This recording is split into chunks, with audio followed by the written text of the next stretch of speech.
नमस्कार। बिहार के इलेक्शन के रिजल्ट का बड़ा दिन है आज और बिहार में 7.4 करोड़ वोटर्स हैं, करीब 7.5 करोड़ वोटर हैं। भारत का सबसे कहा जाए पॉलिटिकली रेस्टलेस स्टेट है। इतनी इंट्रिकेट वहाँ पे कास्ट की अरिथमेटिक होती है, लोगों को समझना मुश्किल होता है। लोग कहते हैं दिल्ली से नेता आते हैं मगर बिहार की राजनीति समझ नहीं पाते। यहाँ पे टर्नआउट, कास्ट की जो गणित होती है, अलायंस के जो अलग अलग कैलकुलेशंस होते हैं, ये इस बार लोग कह रहे हैं कि इस बार कुछ अलग होने वाला है ऐश्वर्या, क्योंकि फेज 1 पोलिंग में 66.9% हुई है वोट, मतलब 1952 से सबसे ज्यादा वोट हुई है। 52 के बाद सबसे बड़ी वोटिंग हुई है वहां पे। और जो फाइनल फेज हुआ है जो नवंबर के 11 तारीख को हुआ, उसमें करीब आप देखें तो 69%, राइट, 69% वोटिंग हुई है according to election commission data. ये 2025 से ज्यादा है, ये 2020 से ज्यादा है। यानी कि हमारी जो बिहार की इलेक्ट्रेट है इस बार पूरी तरह से मोबिलाइज हो चुकी है। और लोग कह रहे थे कि बंगाल में इतनी वोटिंग होती है, बिहार में क्यों नहीं होती, आसाम में होती है, पूर्वोत्तर में होती है, बिहार में क्यों नहीं होती। इस बार बिहार के लोगों ने दिखा दिया कि इलेक्शन जो है पूरी तरह से चार्ज्ड वोटिंग हुई है। और 90,000 पोलिंग बूथ, हर बूथ पे 818 वोटर की एवरेज है। जो बिहार की इलेक्शन होती है इसका लॉजिस्टिकल स्केल कुछ अलग ही होता है। इसके लिए बहुत डीप एडमिनिस्ट्रेशन का काम करना पड़ता है और बहुत ज्यादा इस बार बहुत ज्यादा ये जो इलेक्शन है ये हमारे नेशनल पॉलिटिक्स पर इसका बहुत बड़ा असर पड़ेगा। रत्नाकर त्रिपाठी जी नमस्कार, क्या कहना है आपको आज सुबह? मतलब ओवरऑल पॉलिटिकल बताइए, सिर्फ कांग्रेस पार्टी की नहीं, आपको क्या लग रहा है इस बार का चुनाव? सबसे बढ़िया बात यह हुई है कि बिहार की जनता ने इस बार पार्टिसिपेट पूरे पार्टिसिपेट किया और अच्छे से पार्टिसिपेट बिल्कुल किया है और लाइन लग के किया है।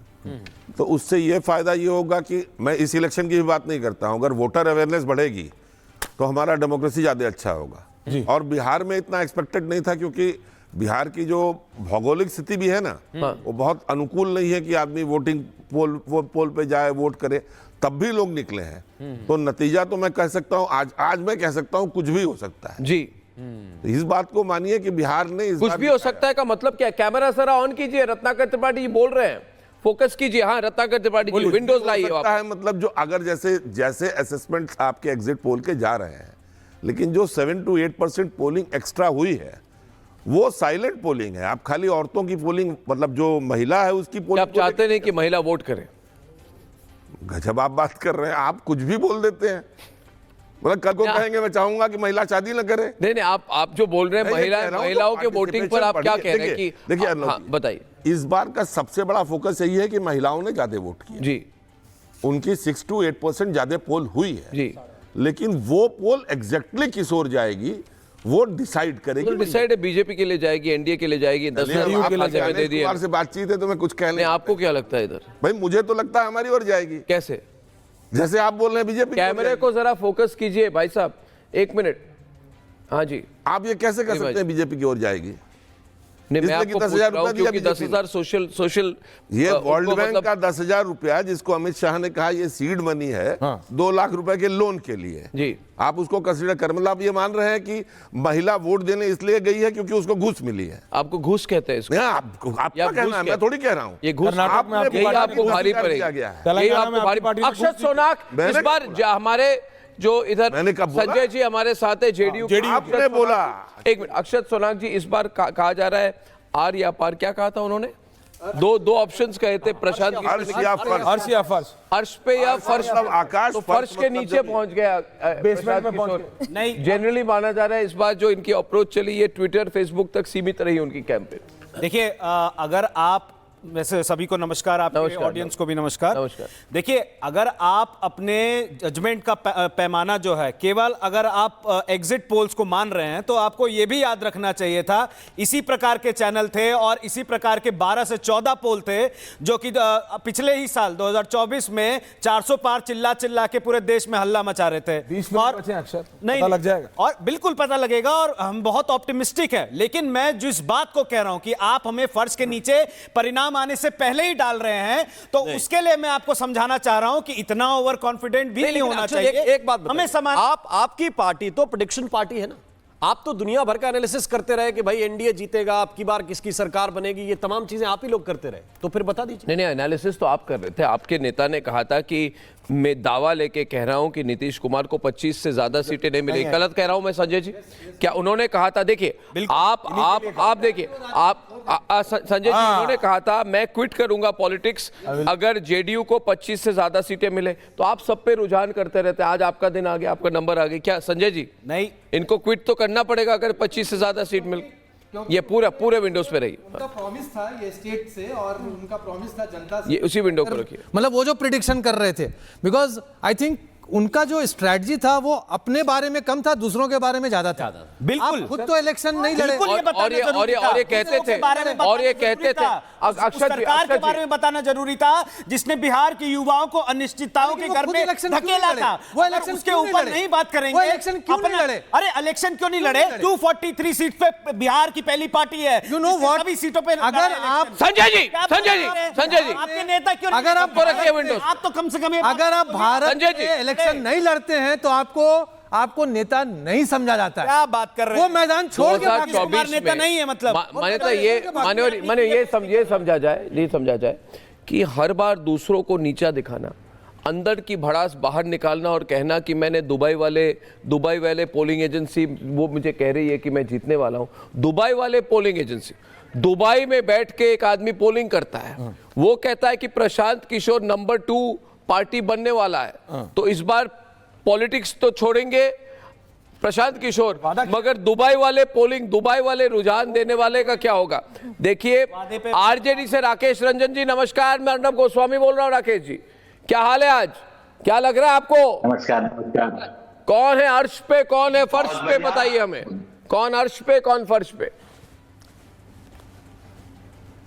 नहीं, निश्चित रूप से महागठबंधन जो है अर्श पे है, और हम लोग पूरा कॉन्फिडेंट है इस बार लगभग 2/3 मेजोरिटी से हम लोग गवर्नमेंट बनाने जा रहे हैं। 2/3? Yes, more than 2/3। अच्छा, पर यहां पे तो नीतीश कुमार के पर संजय जी बैठे हैं, वो कह रहे भाई हम बना रहे हैं। प्रशांत किशोर वाले कह रहे हम बना रहे हैं। विंडोज दिखाइए ना सब, गरिमा जी। बोलिए रंजन जी।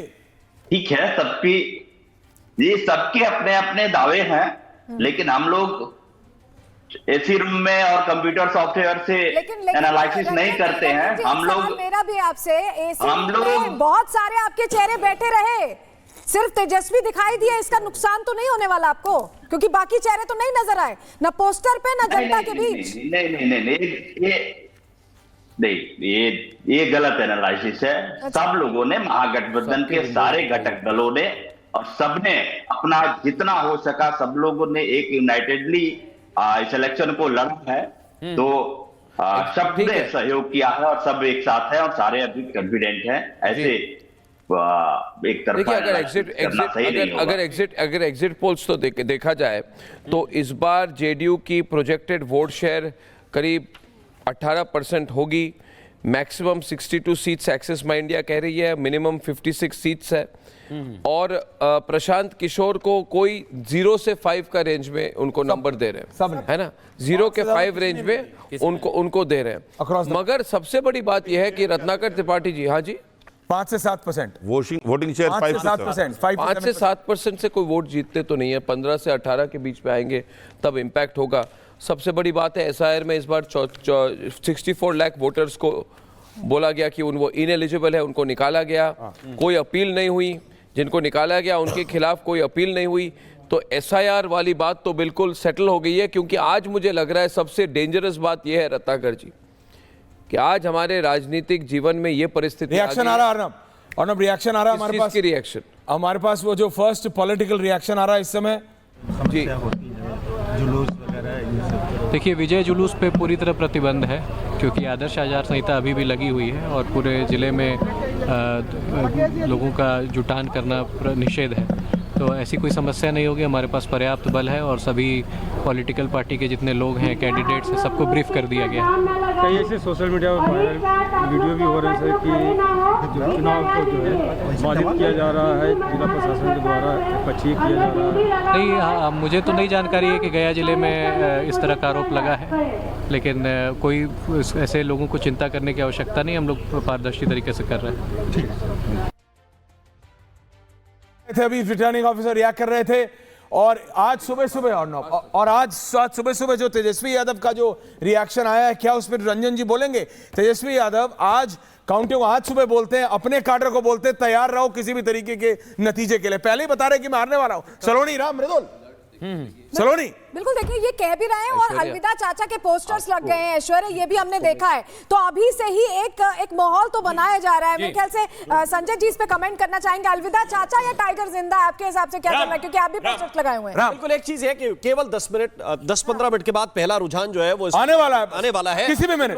उससे पहले ये बड़ा सवाल था कि सुनील सिंह, रंजन जी जरा बताइए क्या कहने की कोशिश एनालिसिस वो भी जाते हैं, पॉलिटिकल एनालिसिस बाद में मृदुल कुछ कह रहे हैं। और 15 मिनट बाद सबसे सटीक आंकड़ा हम आपको देंगे। और अर्नब जैसा बता रहे थे कि जो तेज चलने वाले चैनल हैं वो आपको आंकड़े बताएंगे एकदम से, लेकिन हम यहां पर एक एक सीट का एनालिसिस करेंगे। सिर्फ 15 मिनट बाकी हैं, पहला रुझान आने वाला है। 8 बजते ऐश्वर्या घड़ी में सबसे पहले पोस्टल बैलेट खुलेंगे और 8 से 8:30 तक पोस्टल बैलेट की गिनती की जाएगी। बिल्कुल, मेरे को बताया जा रहा है कि तेजस्वी यादव इस समय अपने घर से बाहर निकल रहा है। हमारे पास वो लाइव फ्रेम अगले कुछ ही मिनट में आने वाला है, वो अपने घर से बाहर निकल रहे हैं। हमारी टीम वहां पे मौजूद है। मैं रिक्वेस्ट कर रहा हूं if you can get that feed ASAP. Saloni आप कुछ कह रही थी जी, बताइए। मैं बस यही कह रही हूं कि तेजस्वी अभी से कह रहे हैं अलविदा चाचा, तो क्या होने वाला है इस पर नजर। और जो बात मृदुल, राम, अर्नब और ऐश्वर्या आप भी कह रहे हैं, हमें कोई जल्दबाजी नहीं है, हम इत्मीनान से एक एक सीट का सही आंकड़ा, सटीक आंकड़ा, बिना किसी जल्दबाजी के। ऐसा नहीं है कि 8 बजते ही पूरी तस्वीर साफ हो जाएगी। हम